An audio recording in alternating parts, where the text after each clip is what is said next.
Hello and welcome back to my channel. I am Mercedes and this is the Frugal Life with Mercedes. Today we are going to discuss the Gilded Age. I personally believe we are in the second Gilded Age, Gilded Age 2.0. Just a brief history, if you guys do not know what the Gilded Age is, it essentially is the time period right after the American Civil War, so around 1865 until the 1890s. Some people say up until the very early 1900s. It depends which historian you ask, and they all have different reasonings. But the Gilded Age is essentially when there was a great wealth and a great poverty in America. And when I say great wealth, post the American Civil War, we had a lot of railroad companies and iron and oil, so big barons of the economy. So your Rockefellers, your Astors, your Kennedys, things like that, like big money names. Even Anderson Cooper, his mother, came from very old money, those kinds of money. And it came from the fact that railroads were being built and skyscrapers were being built and all those kinds of things. But there also was a great poverty, especially in inner cities. We had an influx of immigrants from other countries, mostly like Ireland, from Asia, those kinds of things, those types of places, depending upon if you were in the city or not. And the way that immigrants and lower income people were living was very impoverished. Dirt floors, 20 people to a very small apartment, not the means to have adequate health. There was little to no sanitation. People were passing away of cholera at alarming rates, those kinds of things. But then you had mass amounts of wealth, like wealth that you guys cannot even imagine. And because of the way that the system was set up is very similar to the way the system is set up now. So if you owned a railroad, you weren't out there building the railroad. It was immigrants that were building the railroads for pennies on the dollar, very, very dangerous conditions, all those kinds of things. So that is the Gilded Age in a nutshell. Now, I do want to just say, guys, that I am in no way comparing the injustices and the poverty levels that were in the Gilded Age.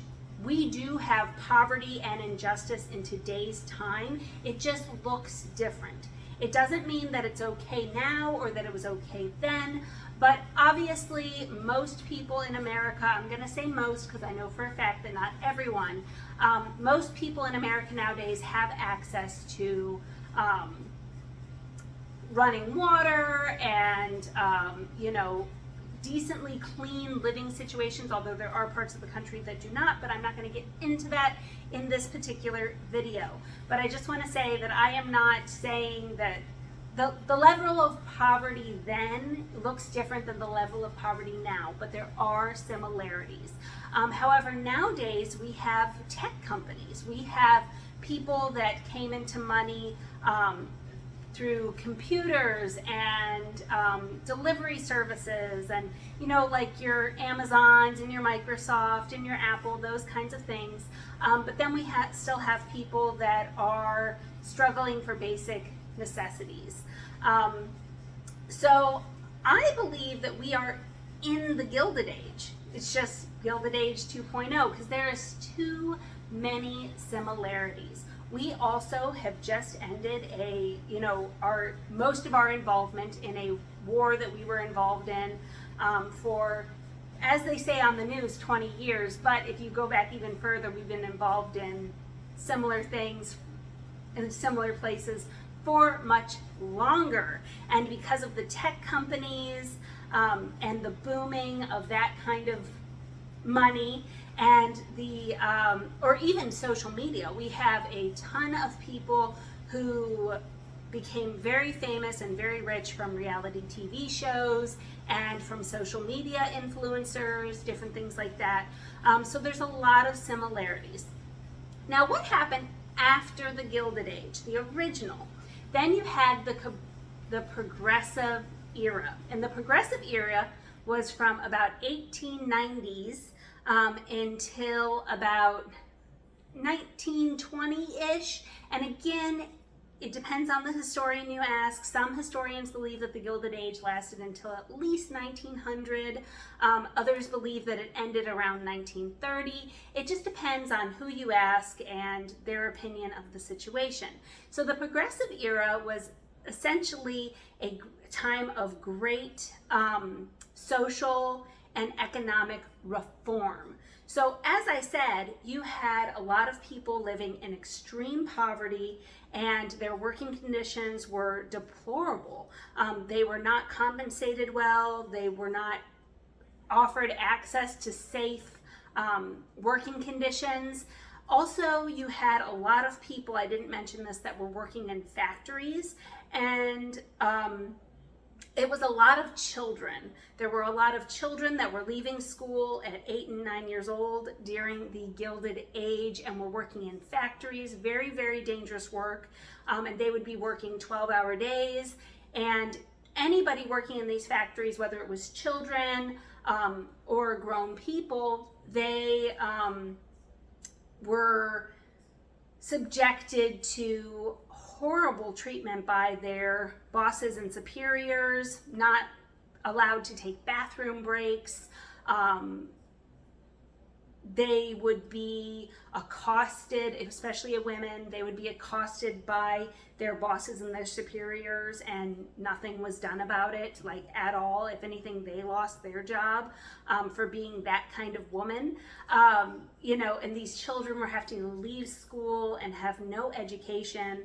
And there was basically, it was like the Wild West. There were no rules, and the rules that there were not being followed, were not being upheld.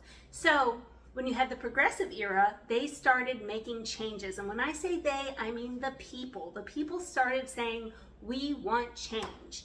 And you had politicians come into power that made change happen. And that was like the 8-hour workday, labor unions. And I know that labor unions is kind of a polarizing topic for some people, but I do want to remind you guys, no matter how you feel about unions, if we did not have unions during the Progressive era, that they started to come up, then we would not be where we are today, with the fact that there are rules on how many hours you can work without them giving you overtime, or they have to give you overtime, or medical leave or sick leave, and your job is still guaranteed.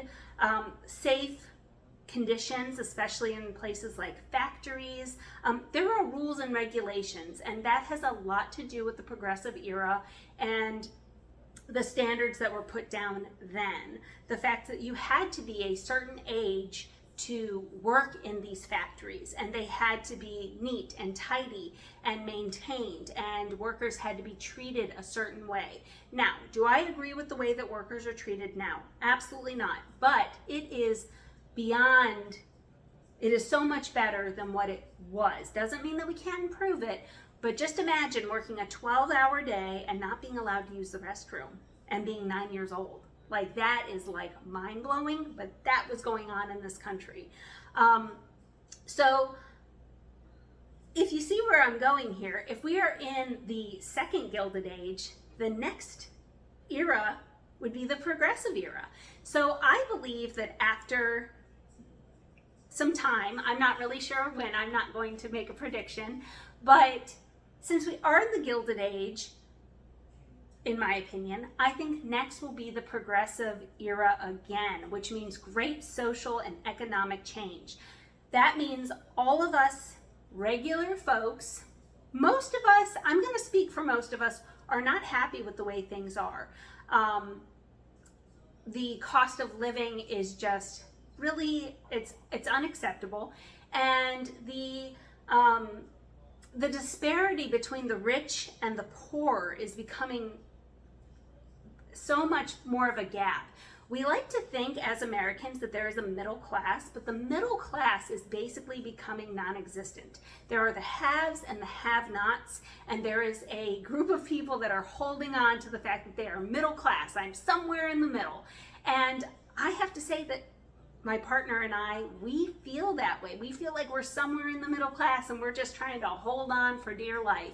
But at the end of the day, we're going to have to go to the 1% or poor. And that's just the way that it is. So history repeats itself. The world has a way of balancing itself out and making itself right again. So I am not against people making money. I am not against the rich. I am not against people going out there and building a company. However, I am against people living so lavishly, why there are so many people that are going without, and eventually the people that are going without will stand up, and there will be some sort of, I'm not going to say a revolution, but there will be some sort of social shift. And if you are paying attention, and I'm not just talking about the news, I'm talking about like really have your ear to the ground and pay attention to the things around you, the signs around you. There are rumblings of change. There is the People's Union USA, which I do follow, and there has been protests and boycotts since the beginning of the year against big businesses and to help, we are the economy, and we do not like the way that the big businesses are treating us and treating us as workers. So I believe that we are in the Gilded Age 2.0, and next is the progressive era. And this will be the time where we have real social change. Now, this is what happens, is there's some sort of big economic boom, and of course not everybody can ride that economic boom because that's not the way that it works. And then the disparity between the rich and the poor becomes so big that the poor so vastly outnumbers the rich that then real change happens, and then it kind of gets a little balanced out for a little while, and then it happens again. But because of human nature, we don't really learn from our mistakes. So we had the progressive era, and then we had the Roaring 20s, which was just Great Gatsby, excess, all that kind of stuff. And then we had the stock market crash of 29, and then the Great Depression, which lasted well over a decade. And the only reason that we kind of got out of that was because of World War II. And, it's all, do you know what I mean? But history repeats itself. If you will see a pattern. If you guys cannot tell, I am a history buff. I don't know if I've ever even mentioned that in any of my videos. But post-American Civil War is one of my interests. So that's why I know it so well. But that's why I didn't want to make it too much about the post-Civil War. But essentially that's what happened, is the Gilded Age was right after the Civil War. And there were so many parts of America that were destroyed from that, because you also have to think that the North already had such an infrastructure of factories, and the South's infrastructure was all slave labor, well, basically all slave labor. And so then once that wasn't an option anymore, do you know what I mean? Your free workforce was gone, and they didn't have anything to kind of make up for that. And it was really bad planning. Do you know what I mean? The whole thing is terrible, of course. But you know what I mean? Versus in the North, whether they won the war or not, they were going to be okay because they already had factories in place, and they already had workers. Now, of course, the issue there is the workers were immigrants and children who were not being treated well and were not being compensated well. So Do you know what I mean, guys? I don't know if any of this is going to make any sense to you guys, but it's something that I've been thinking about, and I kind of wanted to pass that on. So we are in the Gilded Age 2.0, and I'm hoping before too long we get in the progressive era where real change happens. And in the Gilded Age, there was also a lot of disparity of people of color and women and children's rights and immigrants' rights, and that's mirroring things that are going on today. Again, I can't compare what happened then to what's happening now. However, there are still large groups of people who are not where they should be. Just because we're all equal doesn't mean we actually are all equal in reality. I think we are all equal. But does society, does the government, does the way things work really show us that we are all equal? Or is there still, I don't know how I want to word this, there's still a tilt towards certain groups of people and disparity to other groups of people? So that is just some things that I've been thinking about, and I hope that you guys got something out of this video. Please consider subscribing to my channel, and until next time, bye.